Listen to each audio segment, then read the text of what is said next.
Hello, it's jessicaamaladawn, and I am back with a weekly energy update on a Thursday night this week. I do not normally do videos on Thursday, but it's Halloween, and I figured, everyone probably has if they have kiddos in bed by now if you're on the East Coast. If you are on the West Coast, like California or British Columbia or whatnot, and you're still out having fun, I wish you all the best with that. Hopefully, you'll catch the replay later. But there's just been some really big, deep shifting this week, and I thought it would be good to talk about it. And then tomorrow night, what I'll do is I'll do like an additional video. I'm doing another go live tomorrow for Friday night, which is like the typical night. And I'm hoping that this will work and the sound will get going all right. And that we'll be able to, because I kind of got out for a 2 weeks or a little bit more into just kind of pre-recording the videos and posting them for you guys. And I felt like that was not having it at the regular time, I think was maybe throwing some people off. So I'm going to try and get back into, even though I appreciate the not having to worry about the sound issues with those other videos, I think that by doing the lives, it might be better for getting more engagement again and having people, really being inspired. And then I can also post them to YouTube as well from here so that people can see them in both places. I'll just take the go lives and I'll put them up there. So we're going to try that out as a new way of doing it, just playing around with different things. Hopefully, again, the sound will be good and that method is going to work great. So, yeah, so there is a really big shifting into a much deeper level of self-love. And, I myself this week had to really stop. I had to really go deeply, deeply, deeply within and allow myself to kind of surrender into a level of stillness that I can't really remember the last time I surrendered into a level of stillness like that. Instead of allowing my mind and all the to-dos of everything I have to do lead, I really allowed, the cards and my healing journey and my soul and my spirit guides that are communicating with me, my family of light, to kind of lead me through a more profound healing at this time. And and I mentioned a little bit of that in the last video that I made. I mentioned a little bit about how what I did was a pineal gland meditation, and I ended up through there connecting with the energy of Jesus, which I found very healing and transformative. And it's not the first time I've connected with his energy, but every time I do, something usually pretty monumental happens. And what it allowed me to do was really find a level of forgiveness for myself and others that also allow me to really take more of my power back and actually kind of end some patterns that need to end at this time that are really rooted, because I'm also in the middle of doing I'm almost finished now, but I was in the middle of doing a white hyssop journey, which is a flower essence journey to relieve yourself of basically of all guilt that prevents you from enjoying pleasure and receiving. Because I think there's been a lot of feminine guilt that's been put on women, whether it be in childhood or from past ancestral patterns.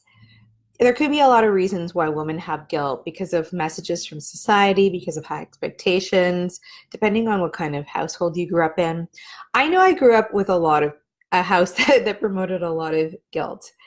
And there's a lot of people that have been really hard on me. And so it used to be that that was my default, that kind of treatment was normal, and always having to be the giver or the bigger person was really normal. And it led me to having a lot of self-doubt because there was never a mirror, we'll just say. There was never like a reflection that just said, like, oh yeah, like that's cool, that's right, that's good.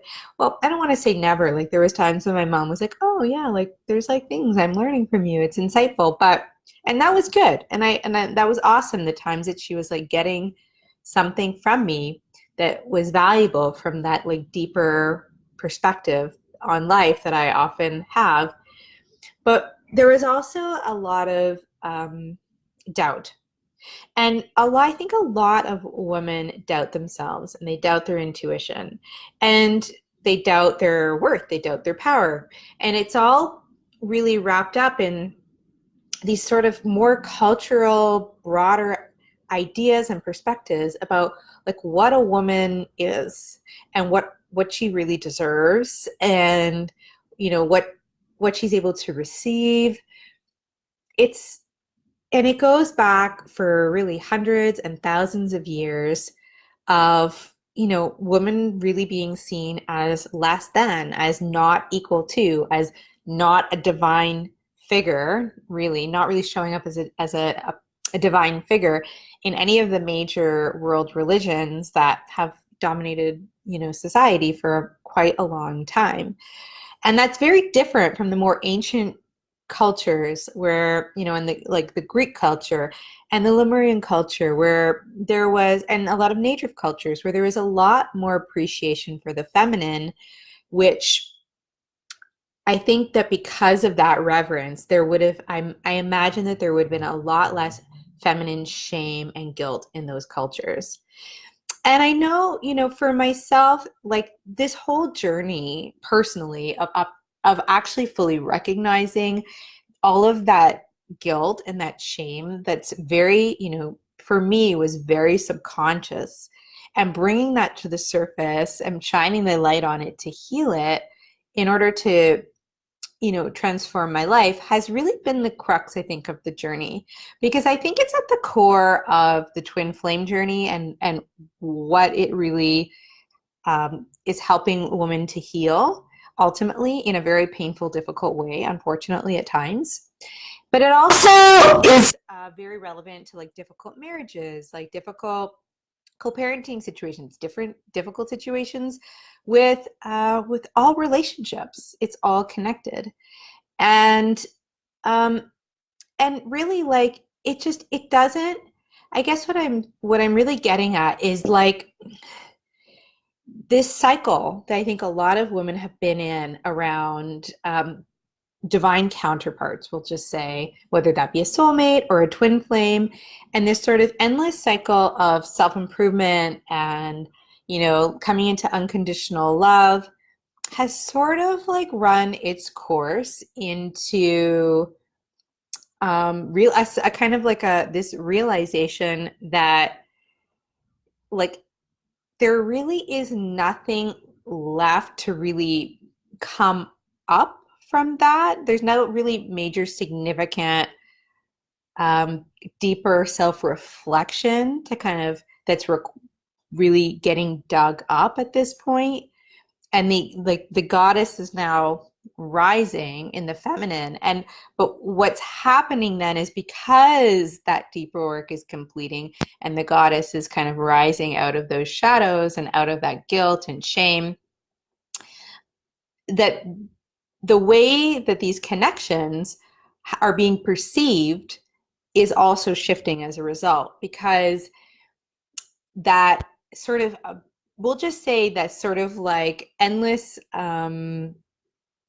single-mindedness, often not always but often around a particular person on a journey, is, I would say, that's kind of like being asked by spirit to kind of come to a close in a very kind of loving and compassionate way, but for also being very loving and compassionate for yourself as well. And I think that that's really been kind of lacking in this whole experience for quite some time.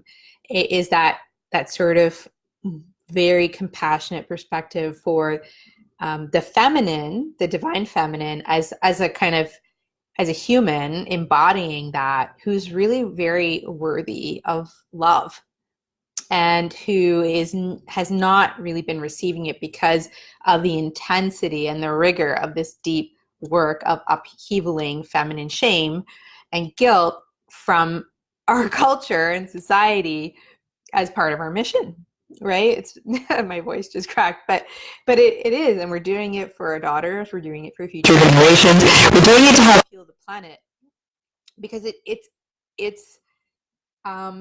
it's really toxic, and it's really at the it's really at the root, sorry about that, of a lot of like all these difficulties we have reconciling our relationship with the environment, reconciling, children getting the kind of attention and love and nurturing they need while women are also working. Like, the intensity of a lot of these issues would shift if these underlying issues and these emotional burdens and these traumas, and I don't even know what other words I have for them right now, but if they were healed and are getting healed and shift, it really opens things up for, like I said, for that Aphrodite rising, that goddess to rise and to experience pleasure and bliss fully in the body as a woman in the present,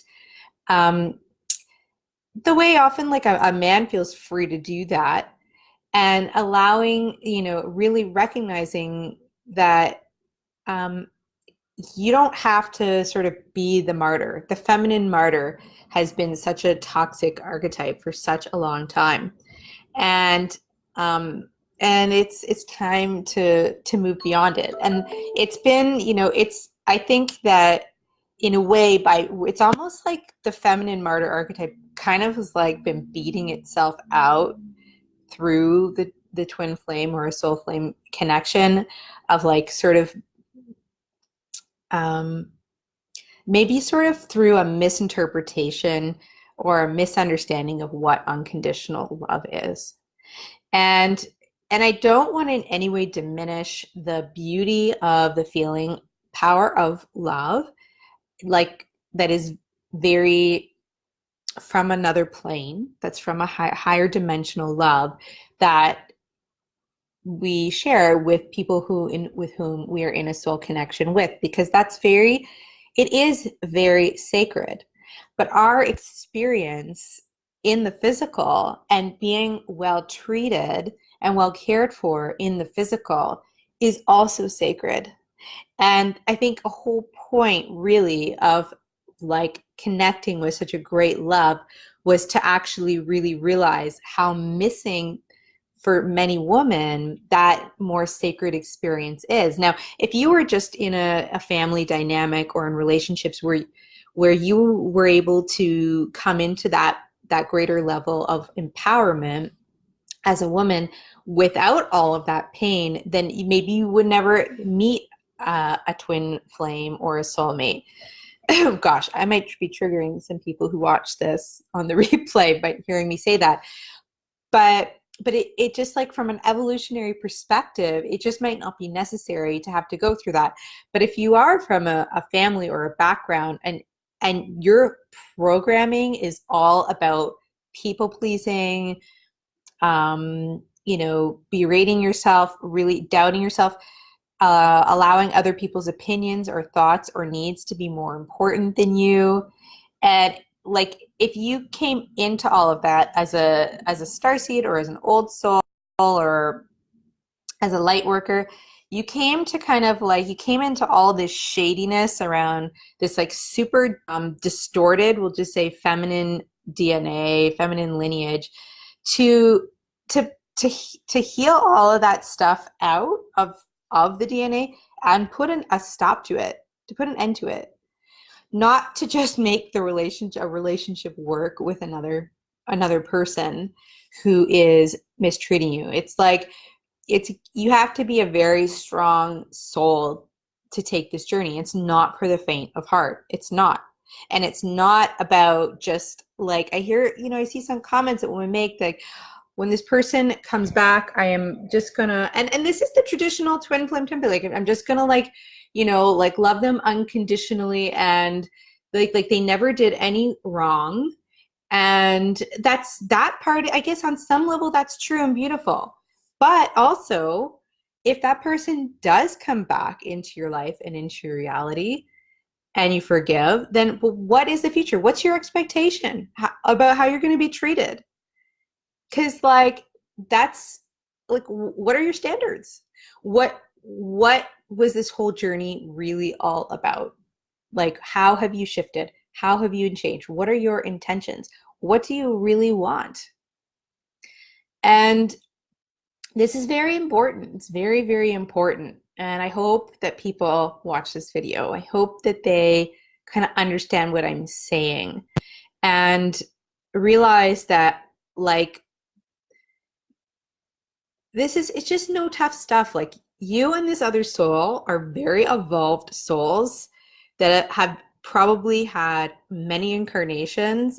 If you're like from, like, I know for myself, like my soul has been here since Lemurian times, like an original Syrian being that came to Lemuria, was a Lemurian priestess, and is, you know, I don't know if I left for a long time and came back. I'm not really sure exactly how many incarnations, but I know I'm doing this now to help restore a blueprint that I have genetic, like some sort of soul genetic memory of, back into the world now, of the feminine that's really needed at this time. And the person who you're on this journey with, regardless of what they're like in the physical, in the 3D now, they are doing this with you because you have this connection with them from whatever way back, all that long time ago, and probably other lifetimes since. And you chose to come to do this with this person in order to heal all this crap around the feminine.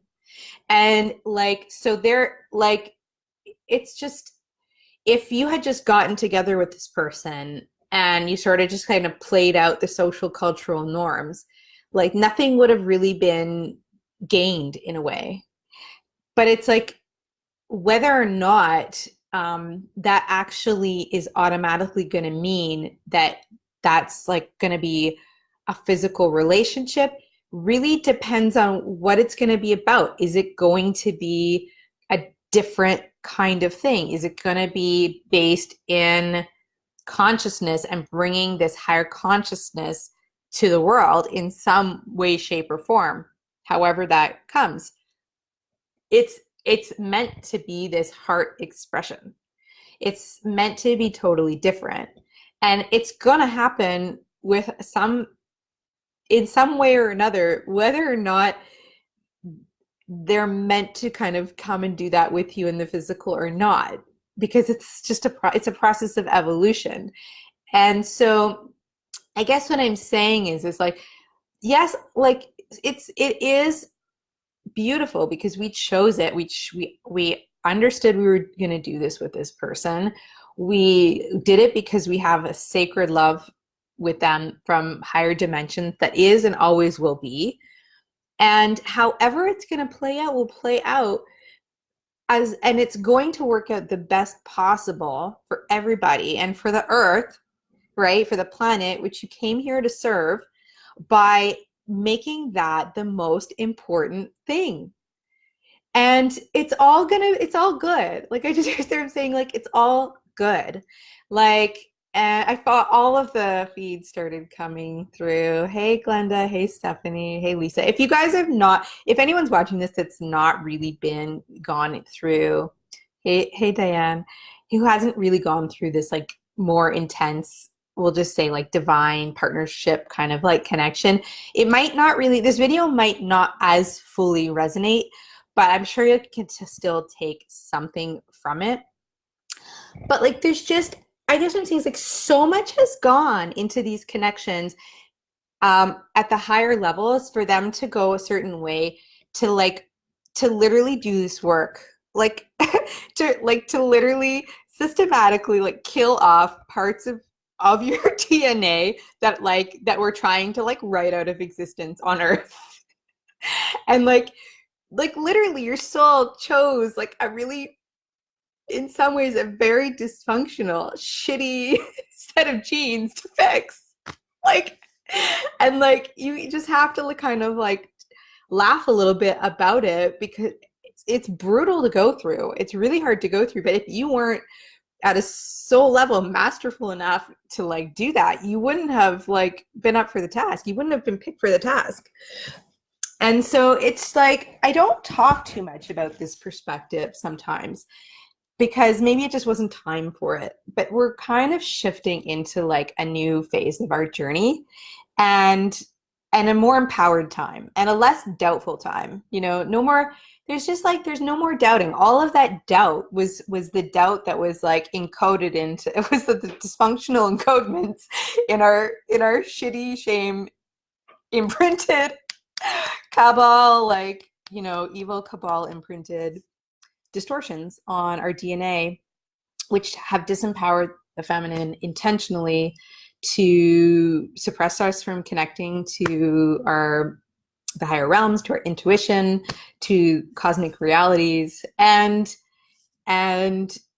you know, however it's playing out in the physical with your counterpart, everything that's gone on between you is because at a higher soul level, because you guys decided to work this out together.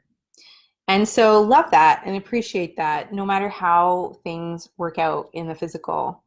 And that might sound a little bit downer, but like, I'm not saying it will or won't work out. I'm not, like, because I think every case is different. But know that how matter it does work out, it's sacred, and that really beautiful things are coming from all of this work, no matter what. And so having said all of that, I just want to look at a quick comment here.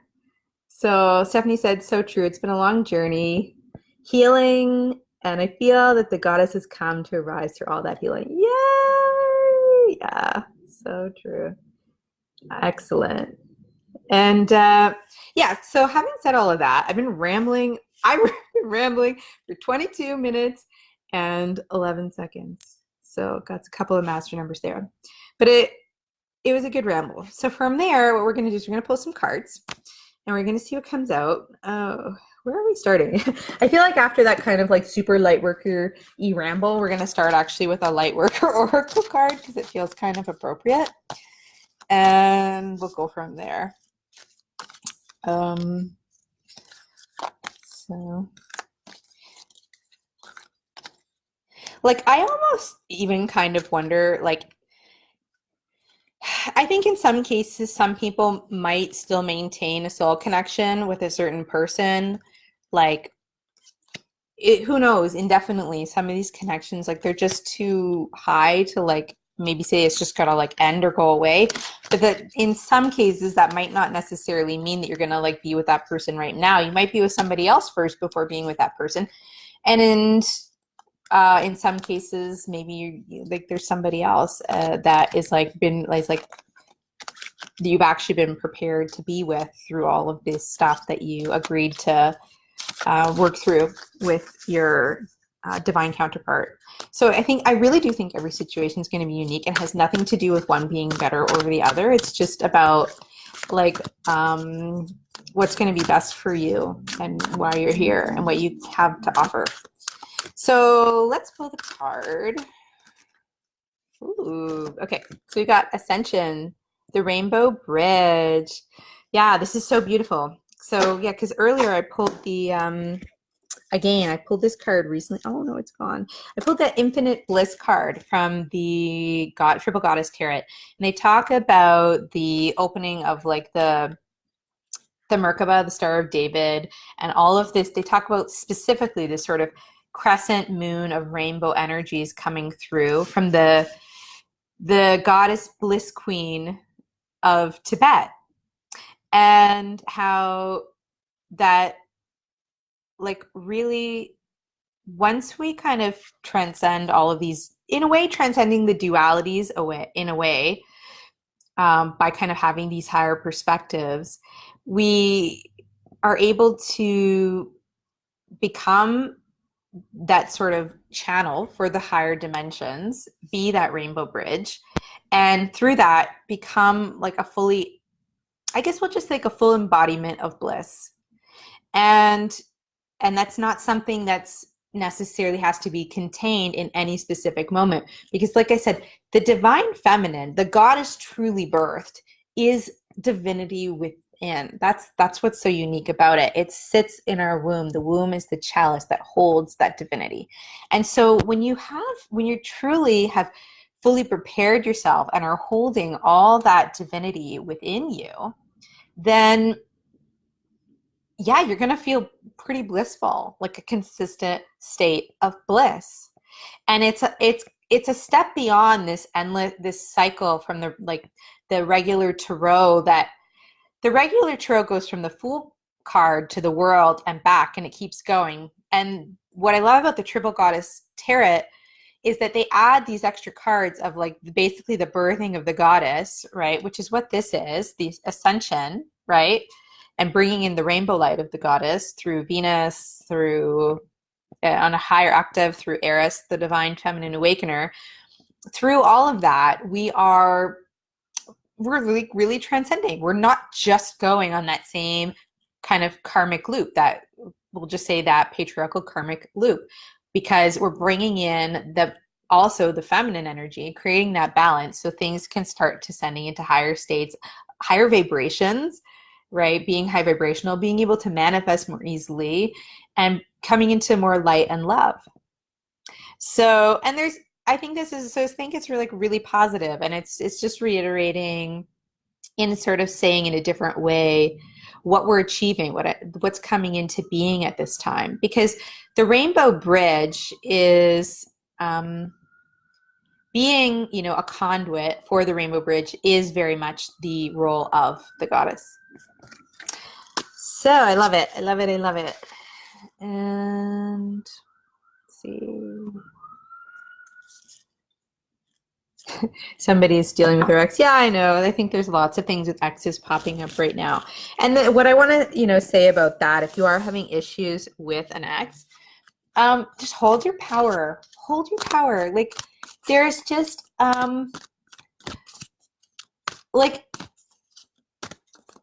I think, honestly, what's really going to shift things is the feminine stopping doubting herself, because the masculine, in many cases, has not been doubting themselves. They've been holding their strong and relying on that 1% of doubt or 2% of doubt or 10% or more of doubt on the feminine side.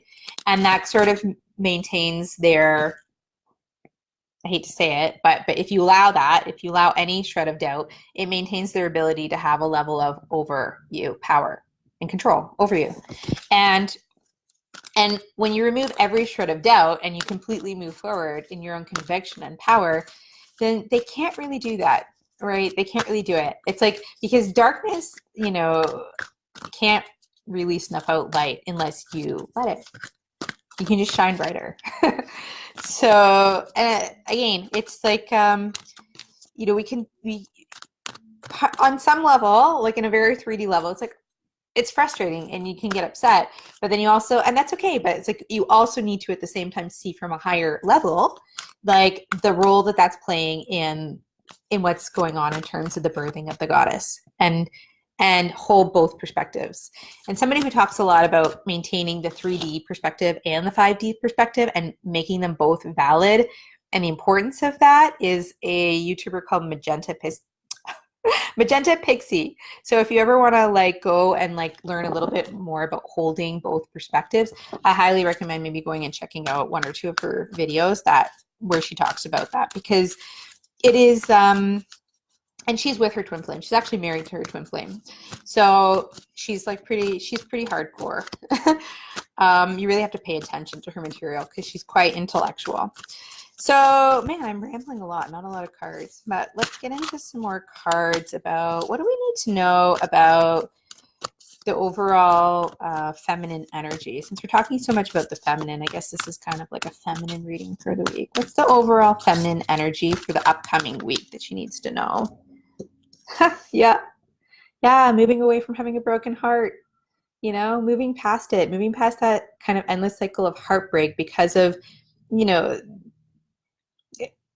because those elements of feeling like you needed more healing and in some cases needed healing from past things that hurt you, and those elements of feeling somewhat betrayed and disempowered by other people in your life, it's just like it's coming to that closure of healing. And look, it's also a 9 card. 9 is completion, right? Which is beautiful. So it's kind of like a double whammy, seeing it in reverse and with the number 9. So oh, it's just so beautiful. And it's like by letting go of that, it's like it's like opening up the heart to like shine this absolutely beautiful light. And what else do we need to know about the overall energy for the feminine this coming week? This is awesome. They both relate back. So yeah, so we've got the 7th chakra, Archangel Uriel, and with the upright position, this is really, really positive for actually coming into through stepping into this state, right? Into this goddess state. All this light starts to come in, right? And activate the heart. So releasing, the broken heart is what is going to get all of this going. And the crown chakra is going to open more and allow for more new insights and ancient wisdom and cosmic energies to come in. And yeah, like really kind of get that goddess feminine power back that's been blocked, that's been very blocked by evil, but also because, no, well, we won't get too into it. But yeah. So let's go a little deeper into these cards. Kind of doing it backwards instead of doing the tarot first. We're doing the oracle first, but that's okay. So we're gonna pull some Rider-Waite just to kind of talk through like how in a more maybe actionable way these energies are kind of playing out this week, to get maybe a little bit of a clearer sense of what to kind of expect.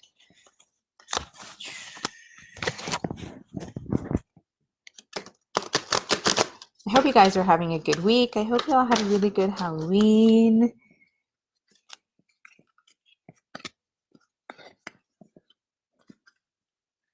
For any of you that are on now that didn't hear at the beginning, I was just saying I think I'm gonna try and do the videos live, as long as hopefully the microphone stays working, and then post them to YouTube after from the go live, so that we can, because I think that I mean, for the most part, unless there's a reason why I can't do it, next week I actually am not going to be here on Friday, so I don't know if I'm going to have the kind of internet that I need to do a live video from where I am, and I'm going to be at this little retreat for 4 days, and I'm only allowed to bring a carry-on bag, so I can't even bring that many cards with me. So what I'm going to be back on Saturday morning.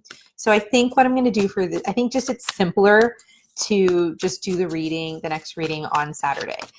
And unless I can like pre-record something simple when I'm down there and upload, but I think most likely I'm just going to do Saturday. So what do we need to know? What does the family need to know about what's coming up that's kind of healing this broken heart this week?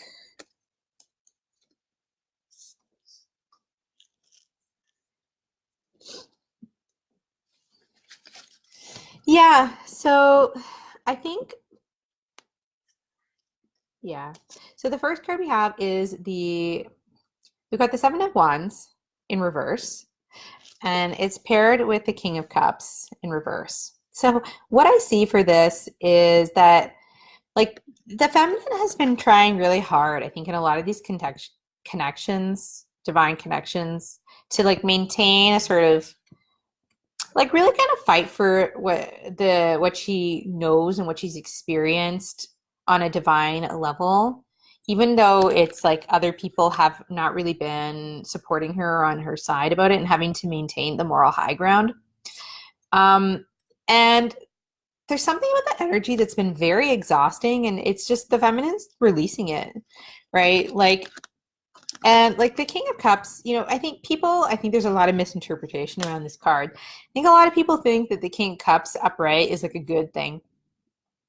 It's actually not it's not a great card.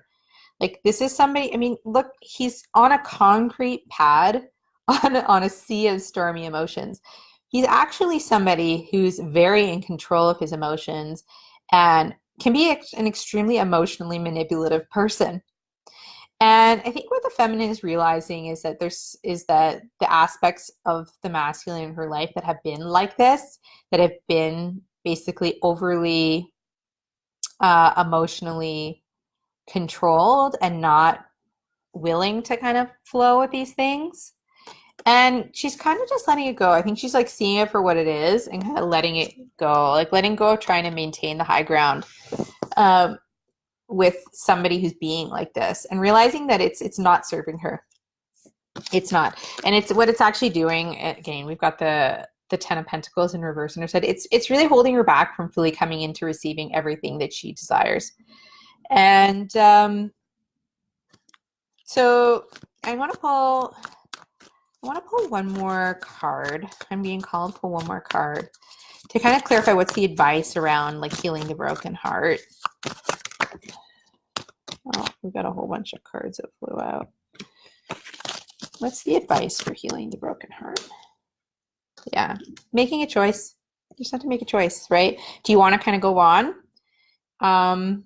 with a little bit of a blindfold on, right? Or do you want to open up to kind of all of these energies, right? And just kind of make that your focus, right? Because right here, the heart's blocked, her pineal gland's blocked.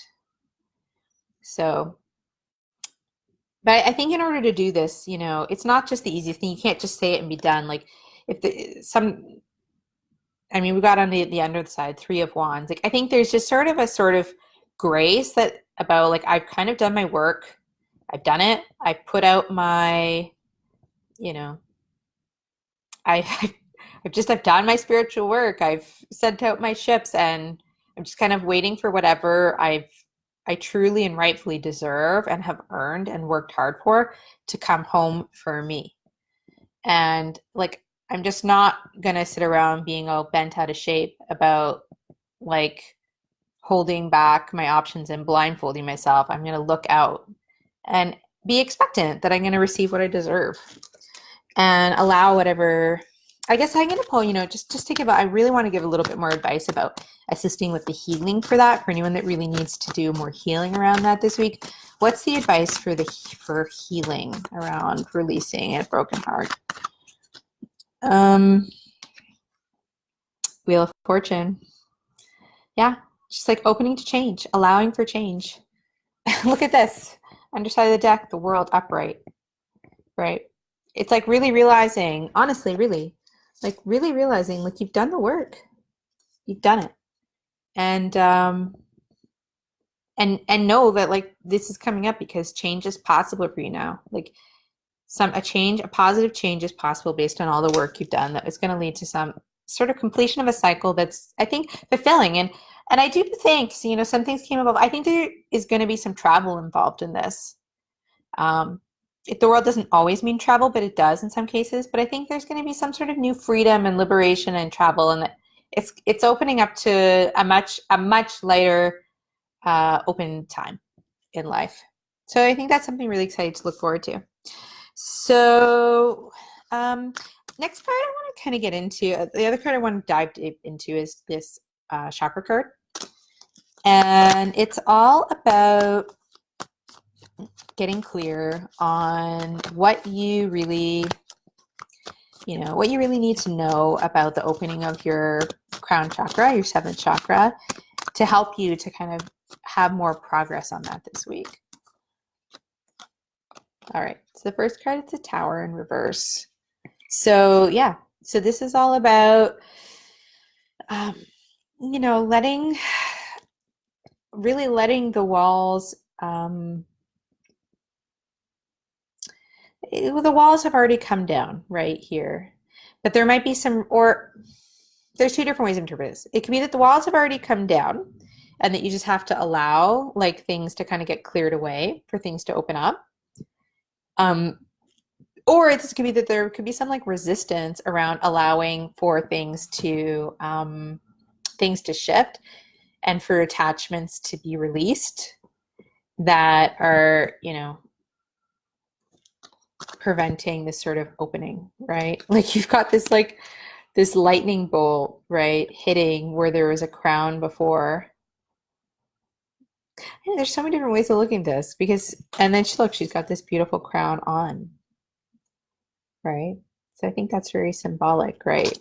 Because I just feel like what it's saying is like this is like a false crown. It's the false crown of like the false rulers, right? The false royalty. And there's just like, and the, you know, the false systems, the matrix systems.